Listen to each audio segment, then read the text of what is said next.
So doctor హరిత గారు, every year thousands of families ఇండియాలో ఏదో ఒక పాయింట్ ఆఫ్ టైంలో ఇలాంటి ఒక సిచ్యువేషన్ని ఫేస్ చేస్తారు.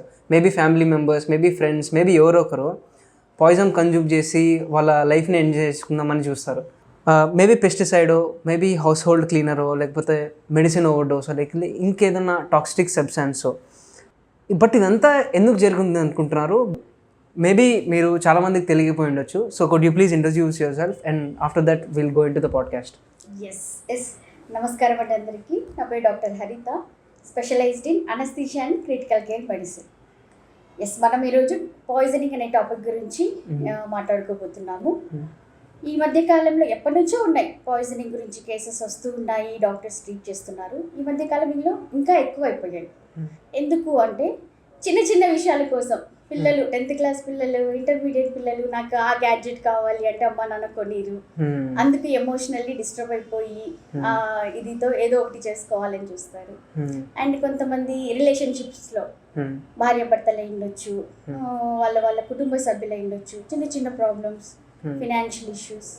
అలాగే రైతులది కూడా పాపం పంట సరిగ్గా రాకుండా వాళ్ళకి అవైలబుల్గా ఉంటాయి ఆ పెస్టిసైడ్స్, అవి ఏం చేయాలో తెలియక ఎమోషనల్లీ డిస్టర్బ్ అయ్యి తీసుకునే సందర్భాలు మనము చూస్తుంటాము. ఈ మధ్య కాలంలో బాగా ఎక్కువ అయ్యాయి ఇలాంటివి కేసెస్. సో అట్లాంటి వాళ్ళని మెయిన్గా చూస్తుంటాం.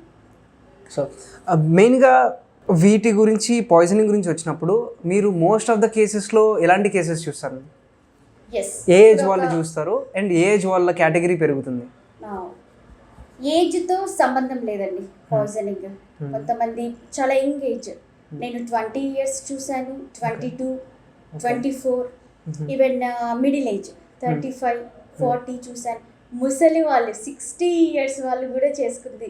60 years వాళ్ళు? ఎస్, అలాంటి వాళ్ళు ఎమోషనల్ డిస్టర్బెన్స్ అంతే, ఏజ్తో సంబంధం లేదు. అండ్ యాక్సిడెంటల్ ఇంకొక విషయం, చిన్నపిల్లలు ఉంటారు కదండి, మన ఇల్లు క్లీన్ చేసేవి, బాత్రూమ్ క్లీనర్స్ అంట, వాళ్ళకి తెలియక మనం అవైలబుల్గా కింద ఏమన్నా పెట్టింటే వాళ్ళకి తెలియదు, పాపం మూత తీసుకుంటారు, తాగేస్తారు. అలాంటి కేసు కూడా చూసానండి. అలాంటివి కూడా జరుగుతుంటాయి. సో ఏం చేయాలి మనము? ఓకే, ఈ సోకాల్ పర్సన్ పాయిజన్ తీసుకున్నాడు అంటే ఐడెంటిఫై చేయాలి, వీడు ఏమన్నా తీసుకున్నాడా అనేది. ఐడెంటిఫై చేసిన వెంటనే మనకి దగ్గరలో ఏది ఉంటే అది ఒక ఫస్ట్ ఎయిడ్ సెంటర్, మీరు లేట్ చేయకుండా ఫస్ట్ ఎయిడ్ సెంటర్కి తీసుకెళ్ళాలి. సో మీకు అప్రాక్సిమేట్గా ఏమన్నా టైం తెలిసింటే దాన్ని బట్టి మీరు ఆ పేషెంట్ని త్వరగా తీసుకెళ్తే సేవ్ చేసిన వాళ్ళు అవుతారు. సో అది ముఖ్యమైన పాయింట్. ఫస్ట్ ఎయిడ్ సెంటర్కి తీసుకెళ్లకుండా కొంతమంది ఈ టైంలో ఏం చేస్తారు, సోప్ వాటర్ అంట, సాల్ట్ వాటర్ అంట వేసి కక్కించడానికి ట్రై చేస్తారు. ఆ కక్కించడంలో మనము చేసే ఉపయోగం కంటే హాని ఎక్కువ ఉంటుంది. కొన్నిసార్లు ఏమవుతుంది, బాత్రూమ్ క్లీనర్స్ కొన్ని యాసిడ్ పాయిజనింగ్స్ ఉంటాయి. యాసిడ్ పాయిజనింగ్స్ నువ్వు కక్కించడానికి ట్రై చేసినప్పుడు అది బయటికి పోవడానికి వెళ్ళే క్రమంలో ఈ అన్నవాహిక అనేది ఉంటుంది, ఈసోఫేగస్, దాంట్లో పైకి కిందికి వామిటింగ్ అంటే అంతే కదండి, అట్లా బయటకు వస్తుంది. సో ఆ పైన లేయర్ అనేది ఇంకా ఎక్కువ డ్యామేజ్ అవుతుంది. అంటే ఫుడ్ పైప్ అది ఎక్కువ డ్యామేజ్ అయ్యే ఛాన్సెస్ ఉంటాయి. సో మనకు తెలియదు, డాక్టర్స్ ఇది అని డయాగ్నోస్ చేసి చేయగలరు, కొంతమందికి తెలియదు కదా. సో అలాంటి మిస్టేక్స్ చేయకుండా ఉంటే ఇంకా బెటర్.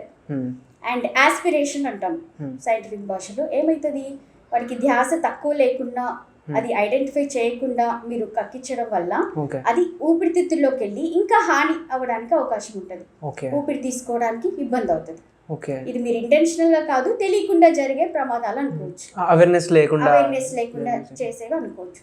సో బెస్ట్ థింగ్ దగ్గరలో ఉన్న హాస్పిటల్కి, ఏదో ఒక సెంటర్కి తీసుకెళ్ళాలి. ఒకవేళ హాస్పిటల్ కొంచెం దూరంగా ఉంటే, లేకపోతే విలేజెస్ దూరంగా ఉంటే, విలేజెస్ ఎక్కడ పిహెచ్సిలు ఉంటాయి కదండి, ఇప్పుడు ప్రతి ఒక్క సెంటర్లో పిహెచ్సిలు అనేవి ఉన్నాయి మ్యాక్సిమం.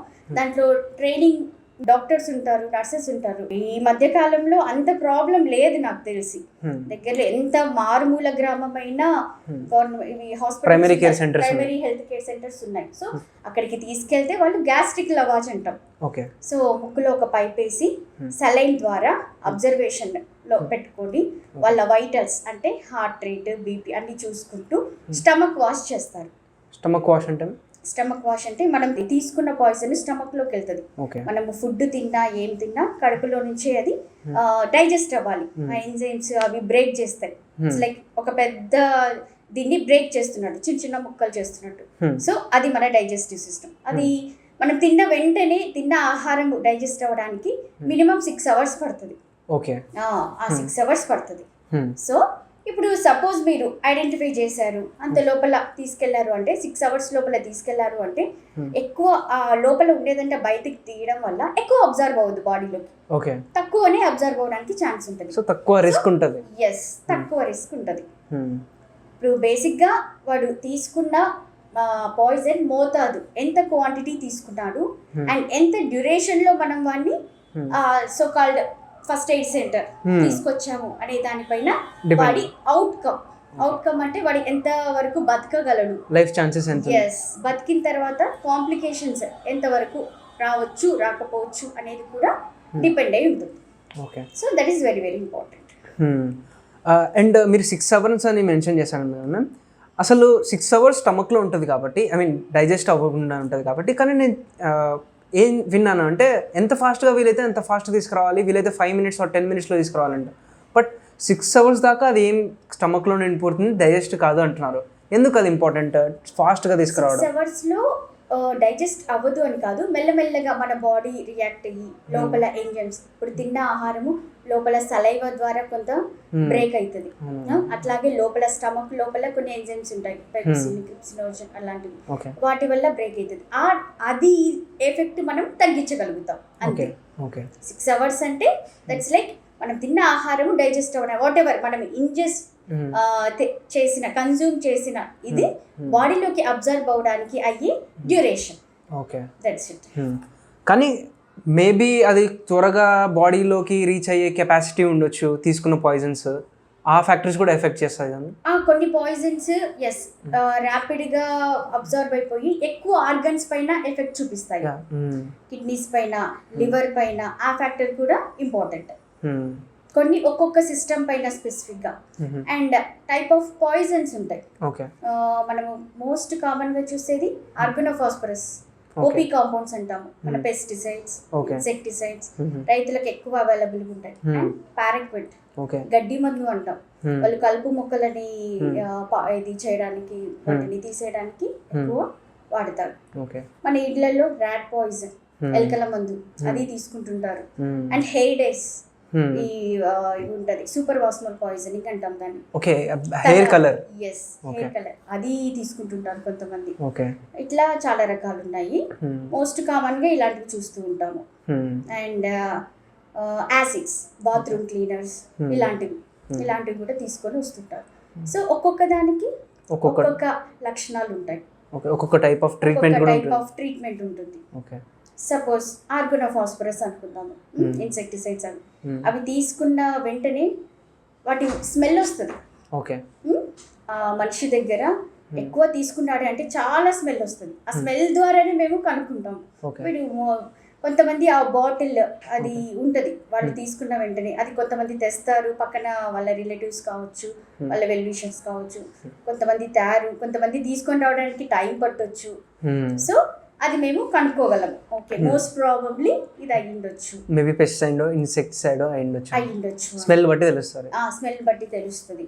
ఓకే, అది తీసుకున్న వ్యక్తికి నరాల పైన ఎక్కువ ఎఫెక్ట్ ఉంటుంది. కాళ్ళు చేతులు వీక్ అయిపోవడము, అండ్ సెక్రిషన్స్ అంటాము, ఎక్కువ నోట్లో నుంచి నొరగ రావడము, ఊపిరితిత్తుల్లో నీరు ఇమ్ము చేరడము, అలా ఎక్కువ ఉంటుంది. ఆ లక్షణాలను బట్టి కనుక్కుంటాము. సో వాడి కండిషన్ ని చూస్తాము. సో జనరల్ కండిషన్ ఎలా ఉంటాడు, పిలిస్తే పలుకుతున్నాడా లేదా, వాడి హార్ట్ రేట్ ఎలా ఉంది, బీపీ ఎలా ఉంది. మీన్ వైల్ యాంటీడోట్ ప్రిపేర్ చేసుకుంటాం, ప్లాన్ చేసుకుంటాము. ఏ మెడిసిన్స్ ఇంజెక్ట్ చేయాలి, ఏ టెస్ట్ చేయాలి. ఎస్, కొన్నిటికి యాంటీడోట్స్ ఉంటాయి, కొన్నిటికి ఉండవు. దానికి చెప్పా కదా ఆర్గనోఫాస్ఫరస్ అని, దానికి యాంటీడోట్ ఉంటుంది. మేము అట్రోపిన్, డ్రగ్స్ ఉన్నాయి, అవి పెట్టుకొని దాన్ని డోసేజ్ టైటర్ చేసుకుంటూ అట్రోపిన్ అనే డ్రగ్ని కంటిన్యూస్గా ఇవ్వాల్సి వస్తుంది. వాడి హార్ట్ రేట్ని చూసుకుంటూ ఇవ్వాల్సి వస్తుంది. ఆ లక్షణాలు ఒక రోజుతో వెళ్ళవు, 2 రోజులతో వెళ్ళవు, ప్రొలాంగ్డ్ ఉండొచ్చు. కొంతమందికి వారం రోజులు అవుతుంది, కొంతమందికి 15 days అవుతుంది. సో వాడి లక్షణాలను బట్టి ట్రీట్మెంట్ వెళ్తూ ఉంటుంది. లేదు వాడు ఊపిరి తీసుకోవడానికి కూడా ఇబ్బంది పడుతున్నాడు, అలాంటప్పుడు వెంటిలేటర్ పెట్టాల్సి వస్తుంది. వెంటిలేటర్ ఇన్ ద సెన్స్ వాడి గాలి తీసుకునే కెపాసిటీ తగ్గింది అని అర్థం. సో ఇక్కడ మనకి లారింగ్స్ అంటాం, ఇంట్యూబేషన్ అని చెప్తాం మేము. నోట్లో ట్యూబ్ వేసి బయట వాడి బ్రీదింగ్ అంతా సపోర్ట్ ఇస్తాం, వెంటిలేటర్ సపోర్ట్ అంటాం. వైటల్స్ దాన్ని బట్టి బీపీ ఏమన్నా తగ్గితే దానికి సపోర్టు అలా ఈ ఆర్గనోఫాస్ఫరస్ లో ఇలా జరగడానికి అవకాశం ఉంటుంది. అండ్ ఇందాక పారాక్విట్ అని చెప్పాను, కలుపు మొక్కలు తీసేసి, దానికి మనకి యాక్చువల్లీ యాంటీడోట్ ఏంటి లేదు, యాంటీడోట్ లేని ఇది. అండ్ అది ఒక 5 to 10 ml అంటే లైక్ ఒక 2 teaspoons అంతకంటే ఎక్కువ తీసుకున్నా అది చాలా హార్మ్ఫుల్. యాంటీడోట్ లేదు కాబట్టి దానికి ఏం క్యూర్ కూడా లేదు. ఇమీడియట్గా ఏమైనా హీమో పర్ఫ్యూషన్ అట్లాంటి ఫెసిలిటీస్ ఉన్న సెంటర్స్కి తీసుకెళ్తే అది వేరే సంగతి. అన్ని చోట్ల అలా ఉంటుంది కదా. So and more than 80% mortality ఉంటుంది, చాలా వరకు చనిపోవడానికి అవకాశం ఉంటుంది. ఏంటంటే అది ఇలా టచ్ చేసినా అక్కడ దాని ప్రభావం చూపిస్తుంది. మొత్తము అది తీసుకున్నప్పుడు దానికి మౌత్ అల్సర్స్ కానీ, లంగ్స్ లో ఫైబ్రోసిస్ అంటాం, ఇలా కుచించుకొని ఇది అయిపోతాయి, లంగ్స్ అన్ని ఇట్లా కాన్సంట్రేటెడ్ గా అయిపోతాయి, ఊపిరి తీసుకోలేడు. యాక్చువల్లీ ఫస్ట్ 2 days వీడు మందు తీసుకున్నాడా అన్నట్లుగా ఉంటుంది వాడి పరిస్థితి. తిరుగుతుంటాడు, చేస్తుంటాడు, ఏమన్నా ఇచ్చినా తింటాడు, తాగుతాడు, ఏం తెలీదు. ఆఫ్టర్ 2 or 3 days కిడ్నీస్ పైన ఎఫెక్ట్ పడడము, వాడికి అల్సర్స్ డెవలప్ అవడము, టచ్ చేస్తే కూడా అవుతుంది అన్నట్టుగా చెప్పాయి కదా. సో కన్జ్యూమ్ చేసినప్పుడు లోపల మన మౌత్ అల్సర్స్ కానీ, ఈ ఈసోఫాగస్ ఈ అన్నవాహికలో అల్సర్స్ రావడం కానీ, స్టమక్ అదంతా డెవలప్ అవుతుంది. And 3rd or 4th day. So kidneys monitor రెగ్యులర్గా అన్నిటికీ చేసుకుంటాం కాబట్టి క్రియాటినిన్ దానికి సంబంధించిన కిడ్నీస్కి సంబంధించిన పరీక్ష అది. సో దాని వాల్యూస్ పెరగడము, సో తర్వాత డయాలిసిస్ అవి చేసుకోవడం అదంతా ఉంటుంది. చాలా డేంజరస్. యాక్చువల్లీ బ్యాన్ చేశారు మన అదర్ కంట్రీస్లో ఇది. మన ఇండియాలో ఇంకా తెలంగాణలో కూడా బ్యాన్ చేశారు, రీసెంట్గా బ్యాన్ చేశారు.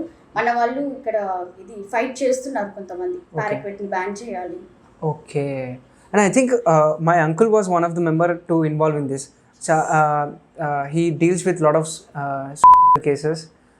NGO తో డీల్ చేస్తుండే, and he was telling me about this. Like ఈ పెస్టిసైడ్స్ కావాలని తీసుకోకుండా కానీ జస్ట్ వాళ్ళు స్మెల్ చూసినందుకు ఇన్హలేషనల్ పాయిజనింగ్ అంటాం. వాళ్ళు మాస్క్ వేసుకోకుండా, సరైన ప్రికాషన్స్ తీసుకోకుండా స్ప్రే చేస్తారు కదా పెస్టిసైడ్స్. అలా చేసినప్పుడు కూడా యాక్సిడెంటల్, వాళ్ళు ఏమి ఇంటెన్షనల్ గా చేసుకోవట్లేదు, బట్ వాళ్ళ డ్యూటీ ప్రకారం పొలాలకి ఇది చేయాలి కాబట్టి, స్ప్రే చేయాలి కాబట్టి చేస్తుంటారు. ఆ టైంలో కూడా యాక్సిడెంటల్ ఇన్హలేషనల్ పాయిజనింగ్ అని మెన్షన్ చేస్తాం, అవ్వడానికి ఎక్కువ అవకాశం ఉంది ఆర్గనోఫాస్ఫేట్. ఇలా కాకుండా వాళ్ళు ఏమేమి ప్రివెన్షన్ తీసుకోవాలి మ్యామ్? బికాస్ చాలా మంది చూస్తుంటారు కాబట్టి ఇట్ విల్ హెల్ప్ అలాట్ రైతులకు చూస్తున్న వాళ్ళకి. ఎస్, కరెక్ట్గా మాస్క్ వేసుకోవాలి, డబుల్ ఆర్ ట్రిపుల్. అండ్ ఒకటే రోజు ఎక్కువ స్ప్రే చేయకూడదు. ఎక్కువ స్ప్రే చేస్తే ఏంటి, ఎంత మనము మాస్క్ వేసుకునే ఎంతో కొంత ఇన్హేల్ చేస్తుంటాము. సో ఆ రకంగా కొంతవరకు ఇలాంటి పరిస్థితి, ఇలాంటి కండిషన్ ని మనం ప్రివెంట్ చేయొచ్చు. అండ్ దాన్ని కలిపేటప్పుడు గ్లవ్ వేసుకోవడము అది. అండ్ పారాక్విట్ ని అసలు అవైలబుల్ గా ఎవరికి ఉండకుండా పెడితేనే ఇంకా మంచిది.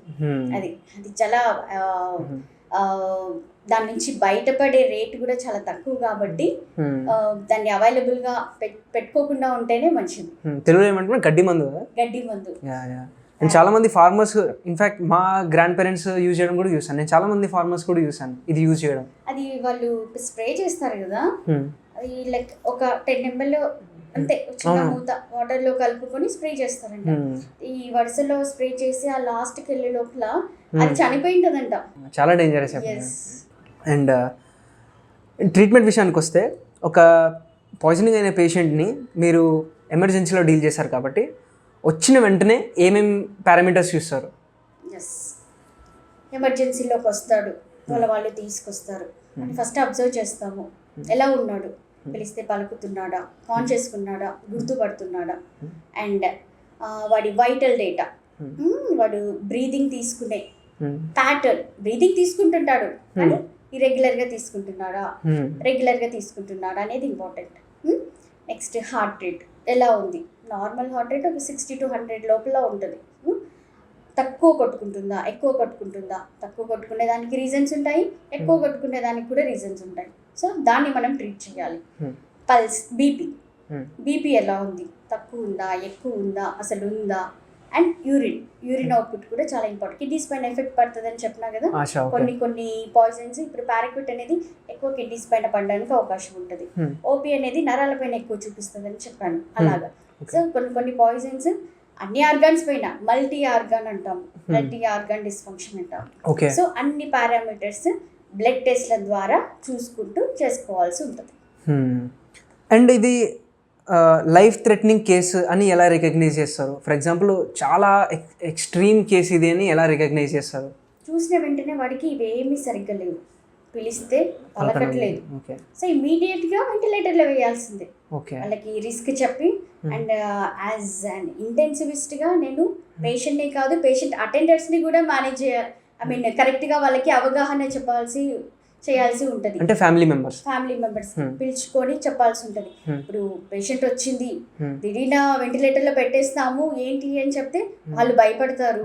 ఆల్రెడీ పాయిజన్ తీసుకున్నాడు మనిషి. సో వాళ్ళకి అర్థమయ్యే విధంగా చెప్పాలి. అమ్మ ఈ ఇబ్బంది, వాడు బ్రీతింగ్ తీసుకోవట్లేదు, ఎక్కడికి పోయినా చేయాల్సింది first you have to protect the airway. So intubation చేయాలి, వెంటిలేటర్లో పెట్టాలమ్మా, చూద్దాము, అబ్జర్వేషన్ ఉంటుంది. సో వాడు బాగా బ్రీతింగ్ తీసుకుంటున్నాడు అంటే వీన్ ఆఫ్ అంటాం. సో ఆ సపోర్ట్ని తగ్గించుకుంటూ వెళ్ళి లాస్ట్కి అది తీసేసి చూస్తామమ్మా అని. సో వాళ్ళకి కౌన్సిల్ చేస్తూ సైమల్టేనియస్గా పేషెంట్కి కావాల్సిన మేనేజ్మెంట్ ఇవ్వాల్సి ఉంటుంది. సో డెఫినెట్లీ ఆ కండిషన్లో వచ్చారంటే దట్స్ లైఫ్ థ్రెటనింగ్ కండిషన్. వాడికి మోర్టాలిటీ ఎక్కువ ఉండొచ్చు, కొంతమంది దాన్ని దాటుకొని బతకొచ్చు. మనం ప్రిడిక్ట్ చేయలేం ఎప్పుడు పాయిజనింగ్ కేసెస్. ఒకటి పైన ఒక్కోలాగా ఎఫెక్ట్ ఉంటుంది, ఒక్కో బాడీ పైన. డెఫినెట్గా యంగ్ ఏజ్లో కొద్దిగా వాడికి టాలరేట్ చేసే శక్తి ఎక్కువ ఉంటుంది. ఓల్డ్ ఏజ్లో వాడికి ఆల్రెడీ ఏజ్ అయిపోయి ఉంటుంది, ఆ ఏజ్ ప్రకారం ఆర్గన్స్ కూడా కొంచెం ఏజ్ అయిపోతాయి. సో వాడికి కాస్త తక్కువ ఉండొచ్చు. అండ్ మీకు చెప్పాను super Vasmol hair dyes poison, yes, దాని గురించి ఎలా ఉంటుందంటే అది స్వరపేటిక అంటాం, ఇక్కడంతా స్వెల్లింగ్ వచ్చేస్తుంది. అది వాళ్ళు తీసుకునే అమౌంట్ని బట్టి. అప్పుడు ఇమ్మీడియట్గా ఎమర్జెన్సీ ట్రెకియాస్టమీ అంటాం. ఇక్కడంతా వాపు వచ్చింది కాబట్టి ఇక్కడ ఒక హోల్ పెట్టి ఇక్కడ నుంచి మనకి ఇక్కడ లంగ్స్ కి ఇది ఉంటుంది కనెక్షన్. సో ట్రెకియాస్టమీ చేసి వాళ్ళని కాపాడాల్సిన పరిస్థితి కూడా వస్తుంది. అలాంటి కేసెస్ కూడా చూస్తూ ఉంటాం. సో అది చేస్తేనే వాళ్ళు బతుకుతారు, లేదంటే ఈ స్వరపేటిక అనేది వాచిపోయి ఊపిరి తీసుకోలేరు, దాన్ని ఇంకేం చేయలేము. డెఫినెట్గా ట్రెకియాస్టమీ చేయాల్సిన పరిస్థితి ఉంటుంది వాళ్ళకి. అండ్ మామూలుగా మీరు ఇప్పుడు మెన్షన్ చేశారు కాబట్టి ఫ్యామిలీ వాళ్ళకి సరిగ్గా కౌన్సిలింగ్ ఇవ్వాలని, వాళ్ళు అది తీసుకున్న మేబీ ఎమోషన్లో ఉంటారు, బాధలో ఉంటారు. అండ్ ఆ ఎమోషన్ యాంగర్గా చూపిస్తుంటారు కదా, లైక్ డాక్టర్ ఇట్లా సీరియస్గా చెప్తున్నానంటే ఒక ఎమోషన్లో ఉంటారు కదా, వాళ్ళని ఎలా హ్యాండిల్ చేస్తారు? వాళ్ళని మెల్లిగా తీసుకొని ఫస్ట్ వాళ్ళకి అవగాహన ఉండదు. పాపం చదువుకొని వాళ్ళు ఉంటారు, ఎడ్యుకేటెడ్ పీపుల్ వస్తుంటారు. సో వాళ్ళకి ఇదమ్మా కండిషన్, ఇది తీసుకున్నారు, ఇలా ఉంటుంది ఎఫెక్ట్. ఏ పాయిజన్ అయినా డెఫినెట్గా అబ్జర్వేషన్ అనేది నీడెడ్. వాడు కొంచెం తీసుకున్నా ఎక్కువ తీసుకున్నా మినిమం 2 to 3 days. ఎందుకంటే కొన్ని ఇమీడియట్ కాంప్లికేషన్స్ వస్తాయి, కొన్ని డిలేయిడ్ కాంప్లికేషన్స్ వస్తాయి. ఇప్పుడు బాగున్నాడు, బాగా నవ్వుకుంటా హ్యాపీగా కూర్చున్నాడు అని చెప్పడానికి ఉండదు. సో రావచ్చమ్మా, సో మనం ప్రిపేర్డ్గా ఉండాలి, భయపెట్టడానికి కాదు. రావచ్చు, రాకపోవచ్చు. ఇప్పుడు బాగున్నాడు కాబట్టి రాకపోవడానికి తక్కువ అవకాశం ఉంటుంది, బట్ రాదు అని కాదు. సో బ్యాలెన్స్డ్గా వాళ్ళకి అవగాహన అనేది వెరీ వెరీ ఇంపార్టెంట్. ఎందుకంటే we have to take care of patient attenders also. వాళ్ళకి కూడా అర్థమయ్యేలాగా చెప్పాల్సిన బాధ్యత ఇంటెన్సివిస్ట్. అండ్ ఇంకోటి ఇందాక మీరు చెప్పారు కదా, కొన్ని పాయిజన్స్ తీసుకున్న తర్వాత 2-3 daysకి ఎఫెక్ట్ చూపిస్తుందని. కొన్ని మూవీస్లో చూపిస్తున్నారు కదా, అంతా బాగున్నా కానీ వీళ్ళు వెంటిలేటర్ పైన పెడుతుంటారు, లేకపోతే డాక్టర్స్ ఇదంతా చేసుకుంటారు, మేబీ బిజినెస్ కోసం అని చేస్తుంటారు. దాని గురించి మీరేమంటారు? బికాస్ అంత నెగిటివ్గా పోర్ట్రే చేస్తారు కదా, మీ పర్స్పెక్టివ్ ఏంటి యాజ్ ఎ డాక్టర్గా? యాజ్ ఏ డాక్టర్గా డాక్టర్ అయితే ఎప్పుడు లైఫ్ని సేవ్ చేయడానికే ఉంటాడు. డ్రామా చేస్తే ఎవరికి ఏమీ రాదు. అది డ్రామా ఇప్పుడు రీసెంట్గా ఒకటి స్కార్పియన్ బయట వచ్చింది, బాగుందమ్మా. వాళ్ళు అటెండర్స్ కూడా ఏంటి బాగుంది ఐసీయూలో పెట్టినారు. వచ్చిన ఐసీలో నుంచి షిఫ్ట్ చేసిన వెంటనే ఆమెకి చెమటలు, అలా జరుగుతుంది. పాయిజన్ అలా జరుగుతుంది. తర్వాత హార్ట్ రేట్ 160, 170. సో వాళ్ళకి అవగాహన ఉండదు. సో ఎవరు అలా చేయరు. మేము ఏం చేసినా పేషెంట్ని కాపాడడానికే ఉంటది కానీ ఇది డ్రామా చేస్తే ఎవరికి ఏమీ రాదు. అది అర్థం చేసుకోవాలి. అండ్ రీసెంట్గా డాక్టర్స్తో అందరు మాట్లాడుతున్నారు కాబట్టి అది బయట చూపించింది ఎంత నిజం కాదు.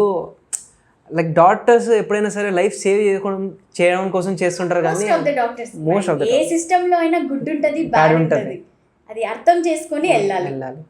బట్ నేను చూసినంత వరకు అయితే డాక్టర్స్ అంతా చాలా మంచి వాళ్ళు కూడా వాళ్ళ లైఫ్ ఉంటుంది, వాళ్ళు కూడా ఇదంతా చేస్తుంది మీ లైఫ్ సేవ్ చేయడం కోసమే అని. మేబీ వాళ్ళంత ఆర్టికులేటివ్ ఉండకపోవచ్చు కానీ వాళ్ళు చాలా చేస్తున్నారు. అదే యంగ్ పేషెంట్ వచ్చాడు, వాడిని చూసుకుంటే ఎలా ఉంటాం, వాడిని ఏదో రకంగా సేవ్ చేయాలి అనే థాట్ నడుస్తుంది. ఇప్పుడు 25 years ఇది నేను ఎక్స్పీరియన్స్ చేసిన కేసెస్ ఇవన్నీ. నేను మామూలుగా చెప్పట్లేదు. ఏదో భార్య భర్తలకు కూడా వచ్చినాడు, చేసినాడు. వాడిని 7 days ఇంట్యుబేషన్లో ఉన్నాడు. తర్వాత ఏంటంటే ఇంట్యుబేషన్కి టైము 7, 8. తర్వాత ఏమవుతుంది, మనము అట్లాగే ఉంచలేము. ఇంక్యుబేషన్ టైం అంటే ఇంట్యుబేషన్ టైం కాదు, ఇంట్యుబేషన్ చేశాక ఎన్ని రోజులు వెంటిలేటర్లో. ఇంట్యుబేషన్ అంటే తీసుకోవడం లేదు, నోట్లో ఇది ట్యూబ్ వేసి వెంటిలేటర్లో ఉన్నాడు పేషెంట్ అంటాం కదా, బయటికి మీకు ఒక ట్యూబ్ కనిపిస్తుంది కదా, అది నేను చెప్తున్నాను. సో అది ఒక 7 days తర్వాత వాడు రికవర్ అవ్వకపోతే తర్వాత ట్రెకియాస్టమీ చేయాల్సి వస్తుంది. ఇక్కడ హోల్ పెడతాం, ఇది బైపాస్ చేసి. ఇది చేస్తే త్వరగా ఆ వెంటిలేటర్ బయట నుంచి మనము ఊపిరి ఇస్తాం, ఆ సపోర్ట్ నుంచి త్వరగా బయటపడడానికి అవకాశం ఉంటుంది. సో ఒక యంగ్ పేషెంట్, ఒక లేడీ ఎంత ఇంపార్టెంట్ ఫ్యామిలీకి. సో అట్లాంటి విషయాల్లో గివ్ అప్ చేయడమే ఉండదు. ఎంతవరకు అయితే అంతవరకు మనం 100కి 200% ఇచ్చి సేవ్ చేయడానికే చూస్తాం.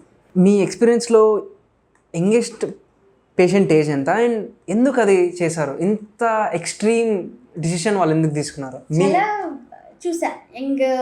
ఇందాక చెప్పా కదా, ఒక 24 ఉంటాయి వాడికి.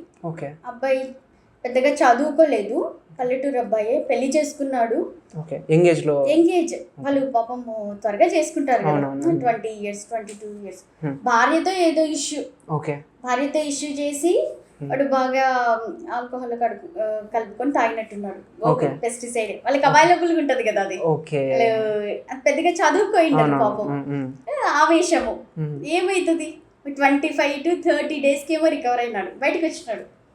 రికవర్ అయినాడు, హ్యాపీగా రికవర్ అయినాడు. మా అందరితో మాట్లాడినాడు, వెళ్ళినాడు, ఫాలోఅప్ కి కూడా వచ్చినాడు. క్షణిక ఆవేశం అంతే. అది అసలు అంత పెద్ద తీసుకొని ఏం చేయాల్సిన సమస్య కాదు. పిల్లలు కూడా చేస్తున్నారు, చిన్న చిన్న పిల్లలు. అమ్మ నాన్న కొట్లాడినందుకు వీడేదో చేస్తాడు. వస్తుంటాయి ఇట్లాంటి కేసులు.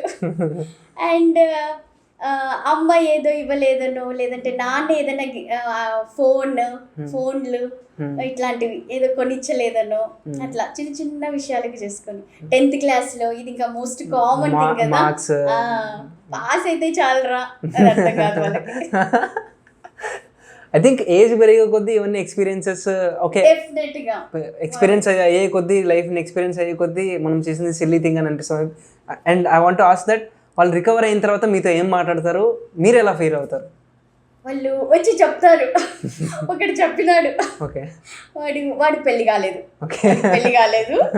వాడు బాగా ఇంకా ఐసీలో ఉంటాం కదా, అటాచ్ అయిపోతారు. అరే బాగున్నావారా, రోజు ఇంక ఇదే మా ఇది, తిన్నావారా, తిరుగుతున్నావారా, ఇలా ఉంటది. ఫాలోఅప్కి వచ్చినప్పుడు మేడం ఇంకెప్పుడు చెయ్యను మేడం, నేను చెయ్యొద్దురా, మంచి ఫ్యూచర్ ఉంది, పొలాలు ఉన్నాయి వాళ్ళకి, పొలాలు ఎవరు చూసుకుంటారు నాలో ఇలా చెప్పుకుంటూ ఉంటది.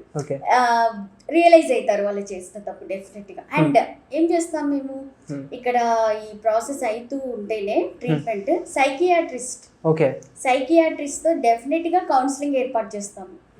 వాళ్ళు బాగానే ఉన్నారనుకోండి, ఒక 4th day or 5th day బాగా కాన్షియస్ ఉన్నారు, అంతా బాగుంది అన్నప్పుడు అప్పుడు.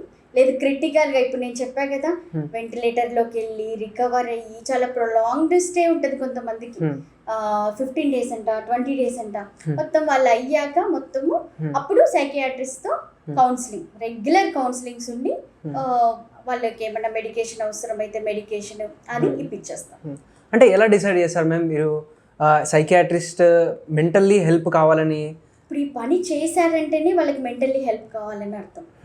ఎక్సెప్ట్ యాక్సిడెంటల్ అది పక్కన పెట్టండి, ఇన్హలేషనల్ పక్కన పెట్టండి, వాళ్ళు వీక్ మైండెడ్ కొంచెం ఆ ఇన్స్టెంట్ అవ్వచ్చు, మిగతా టైంలో స్ట్రాంగ్ ఉండి ఆ టైంలో వీక్ అయిండొచ్చు. ఏంటి అనేది సైకియాట్రిస్ట్తో కౌన్సిలింగ్ అనేది చాలా బెస్ట్ థింగ్, చేయాల్సిన పని.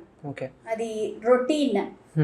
అంటే కౌన్సిలింగ్లో ఐ మీన్ సైకియాట్రిస్ట్ని అడిగితే చాలా మంచిగా ఉంటుంది, బట్ మీరు చూసినంత వరకు సైకియాట్రీలో ఏం చేస్తారు వాళ్ళు? ఐ మీన్ కౌన్సిలింగ్ ఇస్తున్నప్పుడు అనేది వాళ్ళ పర్సనల్ ఇష్యూస్ అయితే ఏమైనా ఉన్నాయా అనేది మొత్తము డిక్ చేస్తారు. ఏంటి, ఎందుకు చేశాడు? ఐ థింక్ నేను బాగా విన్నాను, బ్రెయిన్ సర్జరీ చేసినప్పుడు బ్రెయిన్ ఏదైనా వైటల్ పార్ట్స్ టచ్ చేస్తామా లేదా అని అనెస్థీషియా లేకుండా చేస్తారు. టెస్ట్ చేయడానికి ఇప్పుడు బ్రెయిన్ సర్జరీ అవుతుంటది, పాయింట్స్ ఉంటాయి, motor points, sensory points, music ఒక పాయింట్ ఉంటుంది, లెర్నింగ్ లాజికల్ థింకింగ్ ఒక పాయింట్ ఉంటుంది. ఏమన్నా ట్యూమర్స్ కానీ పెద్ద పెద్ద మాస్ అలా చేసేటప్పుడు దాన్ని డిసెక్ట్ చేయాల్సి వస్తుంది. So neuro surgeon point touch చేసేటప్పుడు వాళ్ళకి ఈ లెర్నింగ్ ఏమన్నా అఫెక్ట్ అవుతుందా లేదా అని తెలుసుకోవడానికి వాళ్ళని లైట్ అనస్థీషియా ప్లేన్ లో పెట్టమంటారు మమ్మల్ని. అలా పెట్టినప్పుడు వాళ్ళు వాయిస్తుంటారు, మీరు యూట్యూబ్ లో చూసింటారు ఇలాంటి వీడియోస్. సో వాళ్ళకి ఏమన్నా టచ్ చేసినప్పుడు ఏమన్నా అఫెక్ట్ అయ్యేది ఇమీడియట్ గా తెలిసిపోతుంది. ఇది ఫారిన్ కంట్రీస్ లో చాలా రెగ్యులర్ గా జరుగుతుంది. అండ్ ఒక కాంట్రవర్సీ ఉంది మ్యామ్, కాంట్రవర్సీ లేదు కూడా నాకు కరెక్ట్గా తెలియదు, అనెస్థీషియా డాక్టర్ కొంచెం ఎక్కువ తక్కువ ఇచ్చినా కానీ ఇట్ లీడ్స్ టు డెత్ అని ఉంది, అది నిజమేనా? అవునండి, ఎవరికి ఎంత మోతాదులో అనెస్థీషియా ఇవ్వాలో మాకు డ్రగ్స్ ఉంటాయి.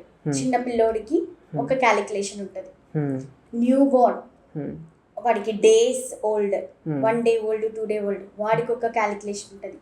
వాడికి కొన్ని డ్రగ్స్ ఇస్తాము, కొన్ని డ్రగ్స్ ఇవ్వము. పిల్లలు 5 years 6 years వాడి బాడీ వెయిట్ని బట్టి అంత డ్రగ్గే ఇవ్వాల్సి ఉంటుంది. అండ్ మిడిల్ ఏజ్ ఒక 20 to 40 వరకు ఓకే, బాడీ వెయిట్ యావరేజ్గా 60 kg అబో అలా ఉన్న వాళ్ళకి పర్వాలేదు, దానికి ఒక క్యాలిక్యులేషన్. ముసలు వాళ్ళు 80 years 90 years వాళ్ళకి ఇచ్చే అనెస్థీషియా ఇది క్యాలిక్యులేషన్, ఈ మిడిల్ ఏజ్ వాళ్ళకి ఏమి ఇవ్వము. ఒక్కొక్క ఏజ్ని బట్టి డోస్ అడ్జస్ట్మెంట్ అనేది ఉంటుంది. మోస్ట్లీ అనెస్థీషియా ఓవర్ డోస్లు అవి జరగవు, మోస్ట్లీ జరగవు. నేను ఒక 10 years బ్యాక్ 6 years బ్యాక్ అలా చూసాను, క్యాలిక్యులేటెడ్ గా అన్ని చేసి ఇస్తాము. బట్ ఎవరికి ఎంత మోతాదులో అవసరం అవుతుందో, ఎంత ml కానీ అది అంతే ఇస్తాం. Difference is there. And oldest patient ఎవరు? అండ్ యంగ్ అంటే మేబీ వాళ్ళకి మైండ్ మెచ్యూరిటీ అంత ఉండిండదు కాబట్టి ఇన్స్టెంట్గా డిసిషన్ తీసుకొని ఆ లైఫ్ థ్రెటనింగ్ డిసిషన్ తీసుకొని ఉంటారు. అంత లైఫ్ ఎక్స్పీరియన్స్ ఉండి మీ ఎక్స్పీరియన్స్లో ఓల్డెస్ట్ కేసు ఎవరు? Oldest some 50 years 60 years. Okay, what was that about? వాళ్ళ ఫ్యామిలీ ప్రాబ్లమ్స్, ఫ్యామిలీ కొట్లాటలు, భర్తతో కొట్లాటలు, సిల్లీ రీజన్స్ ఏముండవు అక్కడ, ఇట్లాంటివి అనవసరంగా ఆ వీక్ పాయింట్ లో తీసుకొని వస్తారు. తర్వాత రిగ్రెట్ ఫీల్ అవుతారు, అనవసరంగా తీసుకున్నామే ఉన్నారు. అండ్ ఈ పాయింట్ వచ్చింది కాబట్టి మేబీ లోన్లీనెస్ వల్ల, మేబీ డిప్రెషన్ వల్ల ఇది వస్తుంది కదా ఇండైరెక్ట్గా. అండ్ ఫ్యామిలీ ఎలాంటి రోల్, ఫ్రెండ్స్ ఎలాంటి రోల్ ప్లే చేస్తారు ఇలాంటి సిచ్యువేషన్స్లో? అండ్ నార్మల్గా జనరల్ కాంటెక్స్లో అండి, బికాస్ ఈ సోషల్ మీడియా వల్ల, ఫోన్స్ వచ్చిన తర్వాత, కంప్యూటర్స్ వచ్చిన తర్వాత లైఫ్ అంతా డిజిటలైజ్ అయిపోయింది, అందరు లోన్లీగా తయారవుతున్నారు. దాని గురించి మీరు టేకప్ చేయాలి అంటే మీరు ఏం చెప్తారు? డెఫినెట్గా ఇప్పుడు సింగిల్ చైల్డ్ ఈ మధ్యకాలం ఎక్కువ అయిపోయింది కదా, ఒక పాప లేదంటే ఒక బాబు, అమ్మ నాన్న వర్క్ చేస్తుంటారు, వాడు ఒక్కడే ఉంటారు, అమ్మాయి ఒక్కతే ఉంటుంది, కంపెనీ ఉండదు. సో ఆబ్వియస్గా ఫోన్ చూస్తారు, ఏం చేస్తారు పాపం ఒక్కళ్ళే. సో అలాంటి టైంలో కొంచెము ఎవరిని బ్లేమ్ చేయడానికి లేదు, వాళ్ళ బిజీ వాళ్ళకు ఉండేది. బట్ కొంత టైం అనేది డెఫినెట్గా వాళ్ళ కిడ్స్కి కానీ వాళ్ళ రిలేటివ్స్కి కానీ 24/7 చాలా బిజీ స్కెడ్యూల్లో లేకుండా నెలకు ఒకసారి లేదంటే 2 నెలలకు ఒకసారి అలా బయటికి వెళ్ళి అలా అంటే డెఫినెట్గా ఇట్లాంటివి తగ్గుతాయేమో అట్లీస్ట్ యంగ్ జనరేషన్లో. ఇప్పుడు చూస్తుంది కూడా మనము ఎక్కువ ఇప్పుడు వచ్చిన పిల్లల్లోనే కదా అది చిన్న చిన్న విషయాలకి పాయిజన్స్ తీసుకోవడం అది తగ్గడానికి అవకాశం ఉంటుంది. ఇది మనం ఏమన్నా డెవలప్ చేసుకుంటే తగ్గించవచ్చు. అండ్ మీరు చెప్తున్నట్టు చిన్న చిన్న పిల్లలు ఒక కేసు ఉంది, లైక్ ఫోన్ తీసేసుకున్నారని వాళ్ళ పేరెంట్స్ సమ్ అదర్ స్టేట్లో he took the decision life end చేసుకోవాలని. బికాస్ అతనికి ఫోన్ తప్ప వేరే ఎంటర్టైన్మెంట్ లేదు కాబట్టి మేబీ ఆ డిసిషన్ ఇవన్నీ ఎవరు ఎక్స్పర్ట్ లేదు, బయట ఆడుకోవడం ఈ మధ్య చూస్తుంటే అందరి పిల్లల్లో ఫోన్లు ఉంటాయి. పాపం ఎవరు ఆడుకుంటారు, వాళ్ళకి తెలీదు ఆడుకోవాలి అన్న సంగతి కూడా ఈ మధ్య కాలం. ఇప్పుడు ఆడుకోవాలనేది ఒక ప్రివిలేజ్ అయిపోయింది. పార్క్స్ వెళ్ళడం ఒక ప్రివిలేజ్ అయిపోయింది. అది బాగా ఎక్కువైపోయింది. 2020 తర్వాత చాలా ఎక్కువైపోయింది. ఈ ఏఐ వచ్చి ఎంతసేపు రీల్స్ చేద్దామా, షార్ట్స్ చేద్దామా, చూద్దామా, చెయ్యరు, చూస్తారు. కనీసం చేస్తే అదొక యాక్టివిటీ అవుతుందేమో మేబీ, అట్లీస్ట్ బాడీ కొంచెం మూవ్ అవుతుంది ఆ ప్రాసెస్ లో. ఊరికే చూస్తాం, కన్జ్యూమ్ చేస్తే తమ్ము కూడా మూవ్ అవుతుంది, బ్రెయిన్ ఏదో కొంచెం మూవ్ అవుతుంది అంతే. స్క్రీన్ టైం కూడా ఇప్పుడు నాకు 2 పిల్లలు ఉన్నారు, నేనేం 24/7 ఏం రెస్ట్రిక్ట్ చేయలేను. స్క్రీన్ టైం తగ్గించాలా, 8 గంటలు చూసేదాన్ని 2 గంటలకు కుదించాలా. వాళ్ళతో మాట్లాడాలి, ఏం జరుగుతుంది పొద్దున్న స్కూల్కి వెళ్ళిన తర్వాత, అండ్ అక్కడ ఏం చేస్తున్నారు, ఏం ఫుడ్ తింటున్నారు అనేది కొంచెం ఎంగేజింగ్గా ఉంటే తల్లిదండ్రులు ఎంత బిజీగా ఉన్నా పిల్లలకి ఒక హాఫ్ అన్ అవర్ గంటను కేటాయించాలి. తల్లిదండ్రుల రోల్ దగ్గరికి వస్తే అప్పుడు కొంచెం స్ట్రాంగ్గా అవుతారు. ఇదంతా మెంటల్లీ వీక్ అయినప్పుడే కదా మనం చేసేది, మెంటల్లీ స్ట్రాంగ్ అవుతారేమో. మళ్ళీ మన టాపిక్ వచ్చేద్దాం. ఇలా వచ్చిన పేషెంట్ని ట్రీట్ చేస్తున్నప్పుడు బిగ్గెస్ట్ ఛాలెంజ్ ఏంటి? బిగ్గెస్ట్ ఛాలెంజ్ ఈజ్ లైఫ్ని సేవ్ చేయాలి. ఒక్కోసారి కార్డియాక్ అరెస్ట్ అంటాం, మా సైంటిఫిక్ ఇది PR something CPR, cardio pulmonary resuscitation, CPR చేయాల్సి వస్తుంది. అట్లీస్ట్ కొంచెం స్టేబుల్గా వస్తే వాడిని ఏదో చేసి పక్కకు పెడతాము. కరెక్ట్ ఇంకా అరెస్ట్ అయిపోయి గుండె కొట్టుకోవడం ఆగిపోయిన స్టేజ్లో వచ్చి వాడి వయసు అడిగితే 25 అన్నప్పుడు అది ఊహించలేము. ఏమన్నా చేసి బతికించాలి. సిపిఆర్ చేస్తాము, డ్రగ్స్ ఇస్తాము, హార్ట్ వస్తే ఓకే, రాకపోతే maybe most depressed human beings ఆ సిచ్యుయేషన్లో అలా ఉంటుంది. That is the most challenging thing.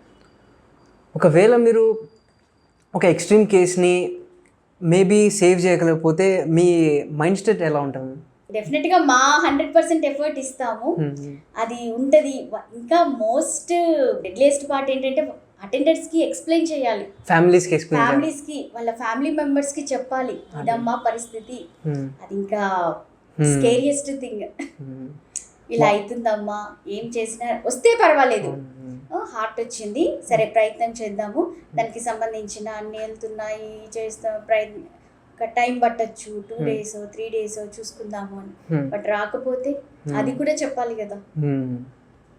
And కోమాకి వెళ్ళే సిచ్యువేషన్స్ ఏమైనా ఉంటాయా? ఉంటుంది.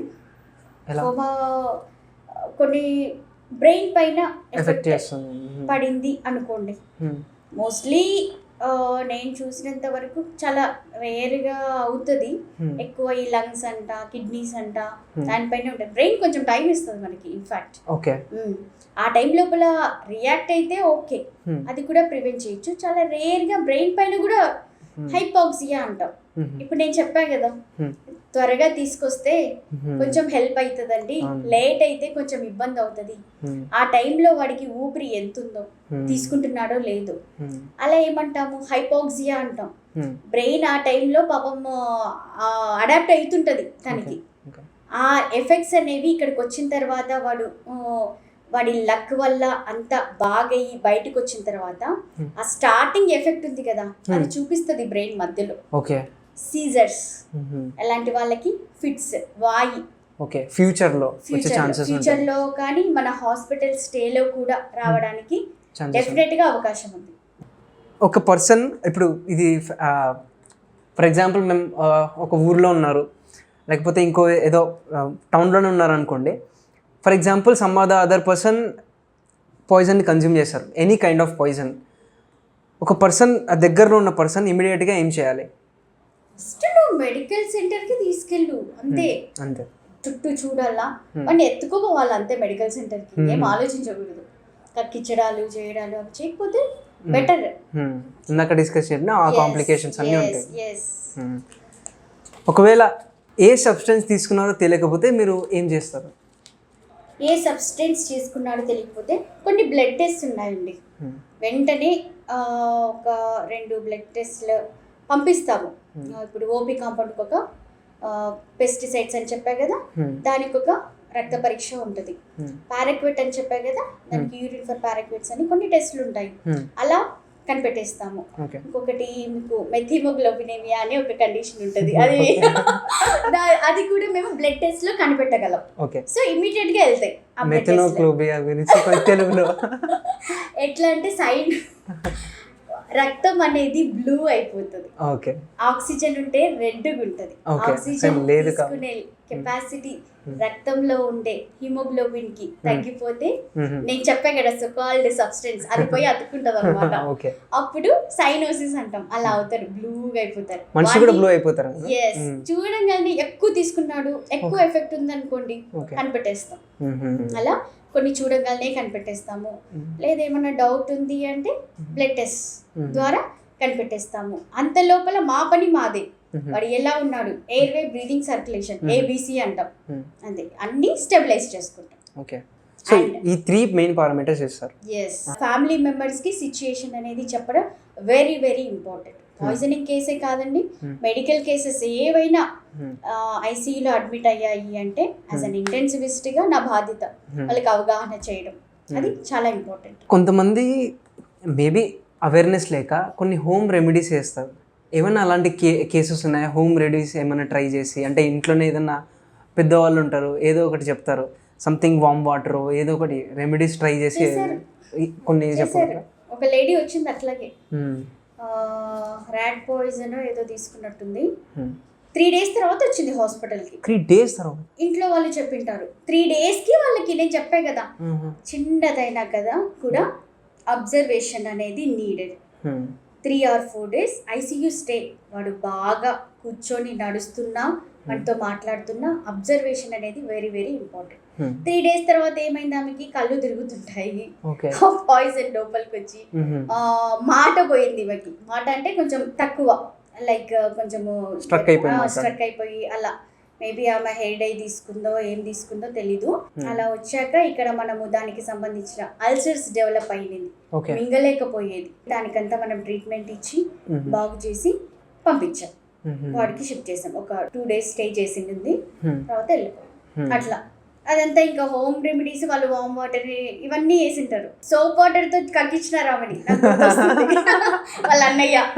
సోప్ వాటర్ కూడా ఎఫెక్ట్ చేస్తుంది కదా, ఎంతో కొంత కెమికలే కదా. ఎస్, అది ఉండదు, తెలియదు వాళ్ళకి.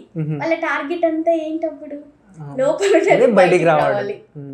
అంటే బయటకు వచ్చేటప్పుడు చాలా పైపులు ఉంటాయి, దాంట్లో దూరుతాయి. తెలీదు.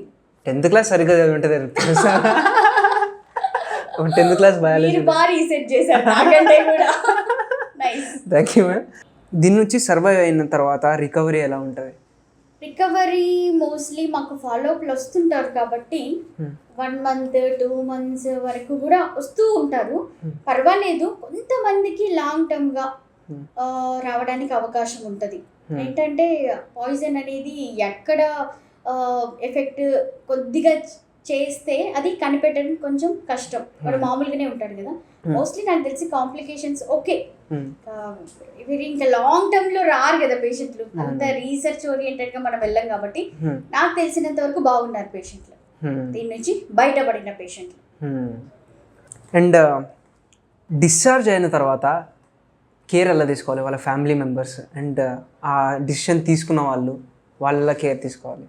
Mental support first. వాళ్ళు ఎందుకు తీసుకున్నారు రీసెర్చ్ ఆల్రెడీ జరిగింటది హాస్పిటల్లో ఉన్నప్పుడే మేము సగం చేసింటాము, వాళ్ళు చేసింటారు. అదంతా పక్కన పెట్టి మెంటల్ సపోర్ట్ బాగా ఇవ్వాలి. నెక్స్ట్ ఇంకా ఆలోచన రాకూడదు. ఆలోచన రాకుండా ఏంటి ప్రాబ్లం, ఏమన్నా సాల్వ్ చేయగలిగే ప్రాబ్లం ఉంది అంటే పేరెంట్స్ కావచ్చు. ఎందుకంటే పిల్లలు తీసుకుంటున్నారు, పెళ్ళైన వాళ్ళు తీసుకుంటున్నారు. సో వాళ్ళ పెళ్ళైన వాళ్ళు ఉంటే వాళ్ళ పార్ట్నర్స్ కానీ వాళ్ళ రిలేటివ్స్ కానీ కరెక్ట్గా సాల్వ్ చేసుకొని కూర్చుంటే మంచిది.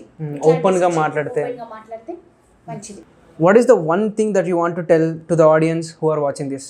లాస్ట్లో మీరు ఏం చెప్పాలనుకుంటున్నారు? అండ్ వాట్ ఈస్ ద మీరు లాస్ట్ స్టేజెస్ ఆఫ్ లైఫ్లో ఉన్న వాళ్ళు చూసుంటారు, అండ్ ఆ స్టేజెస్ నుంచి బయటికి వచ్చిన వాళ్ళు కూడా చూసుంటారు.